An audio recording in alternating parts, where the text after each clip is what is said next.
Pauline Christianity, the 13th of June, 2025. Muslims have no right to claim that Paul was a liar when he was preaching the Gospels and attempting to make people aware of Jesus as the servant of God and the Messiah sent by God to the Jews. There is a hadith that the Prophet Muhammad, peace be upon him, said, where he mentioned that the Christians were on the righteous path and their religion was a righteous religion until 200 years after the Messiah ascended to heaven. Paul lived in the 1st century, from 5 AD to 60 AD, and he was a Pharisee who persecuted Christians but then repented and became a believer. There was no notion of a Christian or non-Christian at that time. Jews either believed that Jesus was the Messiah or did not believe it. So there was no way to distinguish Jews who did not believe from those who did. The only way was to admit that Jesus is the Messiah. For a Pharisee who persecuted those who believed in that the Messiah had been revealed and had been born, it was only by seeing Jesus and having a miracle be done in front of him that he did believe in him. When Paul saw Jesus on the way to Damascus, that was enough for a Pharisee who did not believe in the notion of the resurrection of people who are no longer on earth, or people who are believed to be dead. The disciples saw Elijah and Moses with Jesus during the Transfiguration episode on the mountain, but Paul was not with them and did not believe in Jesus at that time. He was among those who believed that the Messiah's time has not yet come, in a similar manner to current Messianic Jews who continuously denied that the only Messiah is Jesus from the lineage of King David. The Pharisees, on the other hand, were among those who denied the resurrection. They were like those mentioned in the Quran who asked, "Who would bring back our bones after they have decayed?" أعوذ بالله من الشيطان الرجيم بسم الله الرحمن الرحيم من يحيي العظام وهي رميم قل يحييها الذي أنشأها أول مرة وهو بكل خلق عليم. But when a Pharisee sees a person who was proclaimed dead by crucifixion by the government, this would act as a shock to him, snapping him into belief so violently after having been an enemy of believers. Even after he saw the angel or saw Jesus on the road to Damascus, he lost his sight and became blind.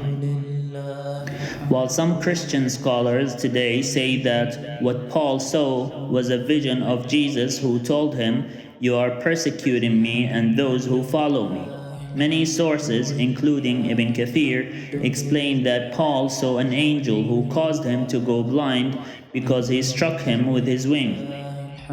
Paul was then told to go to Damascus, where a priest who believes in Jesus would ask God to give him back his sight.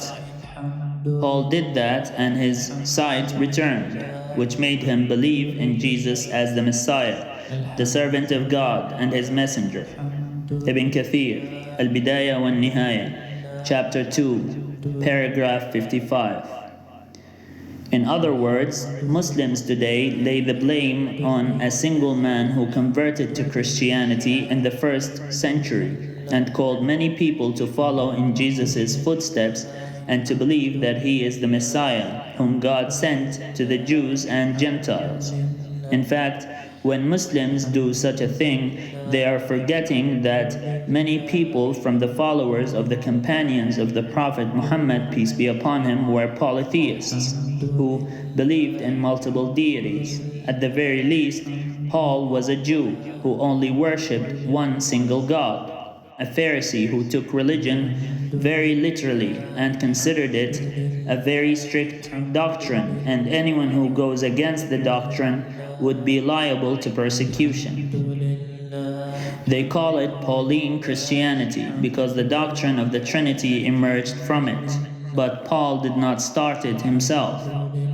Even when he used the term son, he used it in a Jewish manner, affirming that Jesus was a devout servant of God.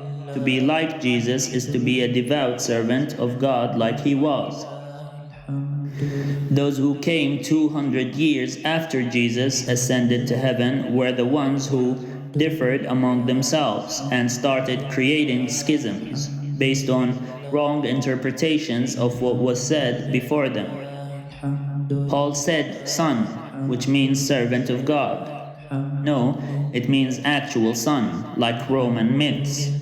No, Jesus followed Judaism. He believed that the most anyone could be is to be a servant of God. But he was born without a father. It doesn't mean that his father is God. It only means that his birth was miraculous.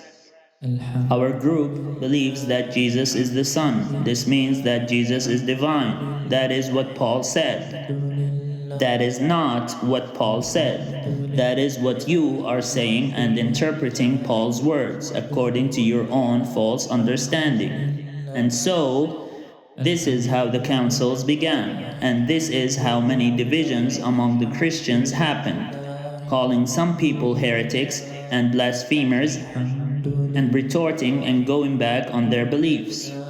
Those who did not believe in Jesus as the Messiah were disbelievers, whether they remained as Jews or not. The Jews continued to cry out for a Messiah even before Jesus was sent to them, and when they plotted against him and persecuted his followers, they again started asking for a Messiah to be sent to them again. But Jesus is the Messiah, and God took him up to heaven so that he would return in his second coming, as he prophesied and as was prophesied about him.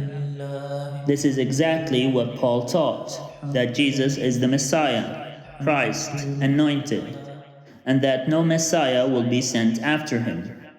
The term Messiah does not mean prophet or messenger. It only means chosen by God or anointed by God.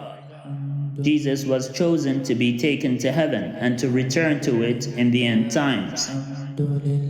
Jesus prophesied about the end times and prophesied about the Comforter and Advocate, who is to be sent after Jesus to cleanse his name and to sanctify him, to clear Jesus' name from any false allegations made about him by those who made them.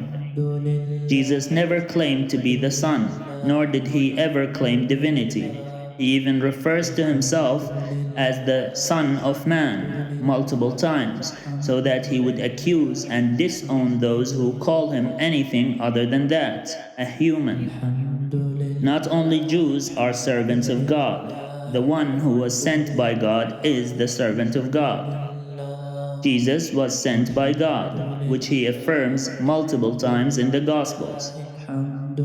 Paul, as a disciple of the disciples, who was shown a miracle by his own blindness and healing, would never claim anything other than these facts.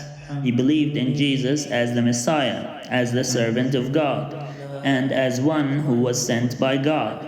He believed in his immaculate conception and his miracles. And that is what he preached. Paul would not be blamed for the sins of those who did not understand his preaching or interpreted his words to mean something other than what he meant by them. No one will defend Paul on the day of judgment, and Paul will not defend any person who said, "This is what Paul said about Jesus." Jesus himself will disown those who call him Lord, Lord, and tell them to get away from him. They only used Jesus' name to cast out demons, claiming to have power over the unseen by his name. Jesus will tell them, "Get away from me, you evildoers, I do not know you." Paul did not cast out demons, nor did he sanction the use of Jesus' name to do such a thing. It was only a later development and a later deviation from the path of truth that Jesus laid down for his followers.